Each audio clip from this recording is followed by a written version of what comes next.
கப்பலில் முதல்ல வேலைக்கு போகும்போது எப்படி கப்பலில் ஏறணும் அப்படிங்கிறது கூட தெரியாமல் தான் கிளம்பி போய்கிட்டு இருந்தேன். ஒரு சின்ன டக் போட்டுன்னு சொல்லக்கூடிய சாதா நம்ம ஊர் கடற்கரையிலெல்லாம் பார்த்துருப்போம். அந்த மாதிரி போட்டில் வச்சு கூப்பிட்டு போனாங்க. கப்பல் அங்கே உள்ளே நிற்குது, என்ன இருக்கு இல்லையா? இந்த மாதிரி கப்பல் தான் நாங்கள் வேலைக்கு வந்த கப்பல். அதில் போயிட்டு நேரெல்லாம் ஏறிட முடியாது, ஏன்னா அது அவ்வளோ உயரம் இருக்குது. நம்ம போகிறது சின்னோண்டு போட்டு, இது போய் அதை ஒட்டினாப்பில் நிறுத்துதாங்க. நிறுத்தினதுக்கப்புறம் கப்பலில் இருந்து பார்த்திங்கன்னா ரெடிமேடு ஏணிப்படியை தூக்கி போட்டாங்க. நம்ம தான் பிடிச்சி ஏறிடணும். நம்ம லக்கேஜ் எல்லாம் பார்த்திங்கன்னா ஒரு கயிறு கட்டி மொத்தமாக தூக்கிடுவாங்க. ரொம்ப ஹெவியான லக்கேஜ் அப்படின்னு சொன்னால் கிரெயினை வச்சு தூக்கிடுவாங்க.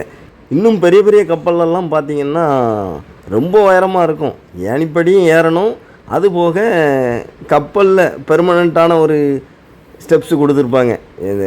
முதல்ல இந்த ரெடிமேடு படிக்கட்டை பிடிச்சி ஏறி அதுக்கப்புறம் அந்த ஏணிப்படி வழியாக ஏறி உள்ளே போகணும். அதெல்லாம் ரொம்ப உயரமான கப்பல்கள். கப்பலில் வேலை பார்க்குறது அப்படிங்கிறது கொஞ்சம் சவாலான விஷயந்தான். வந்தாச்சு, பார்த்தாச்சு, இறங்கியாச்சு.